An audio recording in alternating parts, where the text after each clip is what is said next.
Merci, Monsieur Cavard. La parole est à Monsieur Jean-Noël Carpentier pour le groupe RRDP.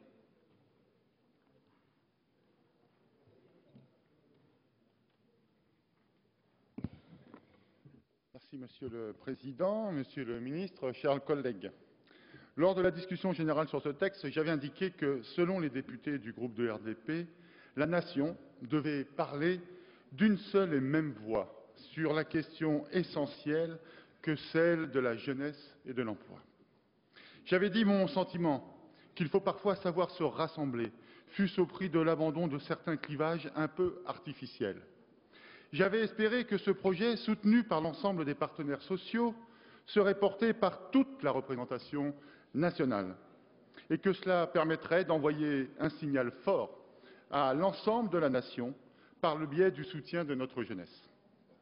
Je crains que ce vœu ne soit sans doute qu'un vœu pieux, une naïveté de ma part, la droite, un peu gênée, il est vrai, par un texte dont elle voit bien qu'il va dans le bon sens, n'en a pas moins, tout au long des débats, tenté des postures d'opposition qu'elle croit malheureusement existentielles, à l'image de la discussion générale où l'UMP a annoncé qu'elle votera contre.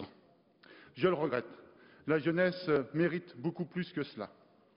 Et je n'ai d'ailleurs entendu de ce côté-là de l'hémicycle que de faux arguments, des prétextes, voire des doutes, non sur le fond, mais sur la forme du texte, ou encore sur l'incertitude de la réussite du dispositif. Qui ne tente rien ne peut rien. Et personne ne peut lire dans le marc du café. À vous entendre, mesdames, messieurs de l'opposition, il faudrait laisser faire et attendre des jours meilleurs. Nous avons choisi l'action.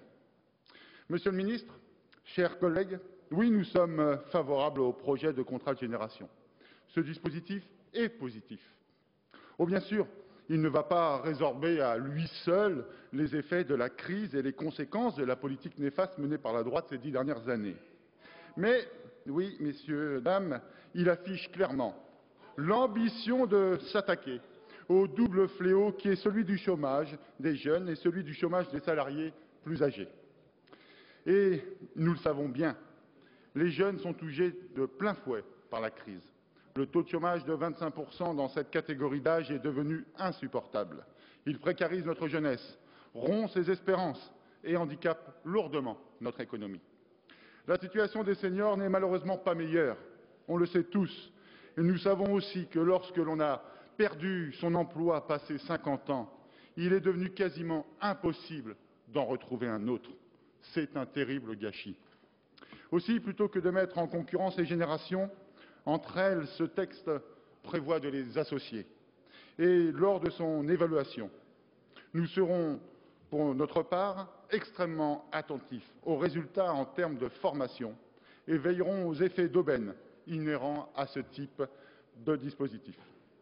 Enfin, pour finir, Monsieur le Président, Monsieur le Ministre, je veux saluer ici le résultat de la démarche de concertation du gouvernement, qui a permis, sur ce texte, un accord entre l'ensemble des partenaires sociaux avec toutes les organisations syndicales.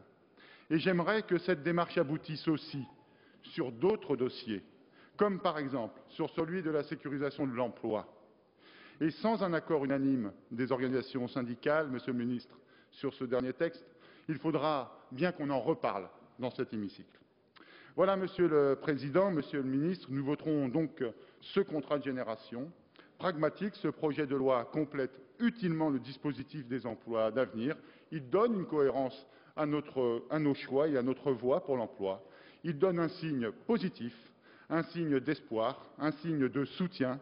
Notre jeunesse en a besoin, la République doit le faire. Je vous remercie de votre attention.